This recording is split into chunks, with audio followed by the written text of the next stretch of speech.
Hi అండి. నా పేరు శివప్రసాద్ రెడ్డి. నేను రైల్వే కొండాపురం, తిమ్మాపురం దగ్గర నుంచి వస్తున్నాను. ప్రీవియస్‌లీ నేను మేడం దగ్గరొచ్చేసి నా మామిడి చెట్లు ఇబ్బందికరమైన పొజిషన్‌లో ఉన్నప్పుడు అంటే రియల్లీ చనిపోయే సిట్యుయేషన్‌లో ఉన్నప్పుడు మేడంకి అప్రోచ్ అయ్యాను. ఆ రోజు మేడం వచ్చేసి నాకి 3 సజెస్ట్ చేశారు. KPN, వ్యామ్, Pseudomonas, trichoderma. జస్ట్ ఈ 4 ప్రిఫర్ చేశారు.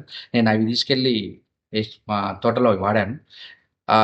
చనిపోయే చెట్లు ఈరోజు రీబర్త్ చిగురిచ్చినాయి. మంచి పొజిషన్‌లో ఉన్నాయి ఈరోజు అవి. జస్ట్ నేను ఇంకా అవి కాకుండా నా దగ్గర 3 ½ 4 ఇయర్స్ మొక్కలున్నాయి. మామిడి చెట్లున్నవి. వాటిని మేడం అతి తక్కువ ఖర్చు ఎక్కువ పెట్టుకోకుండా తక్కువ ఖర్చులో మంచి ఈల్డింగ్ వచ్చేదానికి సజెషన్స్ ఇస్తారని చెప్పి మేడం దగ్గరకొచ్చాను. మేడం నాకు 6 రకాల స్ప్రేయింగ్స్ చెప్పారు. దాని ప్రకారం నేను అవి ఫాలో అవుదామని చెప్పేసి వచ్చాను. దాంతో పాటు నా దగ్గర చీని మొక్కలు కూడా ఉన్నాయి. చీని మొక్కలకు కూడా స్టార్టింగ్‌లో వేసే ముందు మేడము ఇవే సూడోమోనాసు, ట్రైకోడెర్మా, వ్యాము సజెస్ట్ చేశారు. ఈరోజు ఆ మొక్కలు చానా అద్భుతంగా ఉన్నాయి. బట్ వేరే కెమికల్ ఏమి వాడకుండా మేడం ఏమేమి సజెస్ట్ చేస్తున్నారో అవి మాత్రమే వాడుతున్నాము. ఈరోజు మా తోటలు గాని చాలా పర్ఫెక్ట్‌గా మంచిగా గ్రోత్ వచ్చాయి. రేపొద్దున వాటి నుంచి మంచిగా మేము ఎక్స్‌పెక్ట్ చేసుకుంటున్నాము. వస్తాయని ఆశిస్తున్నాం. మామిడి తోటలకి, బత్తాయి రైతులందరికీ నమస్కారం.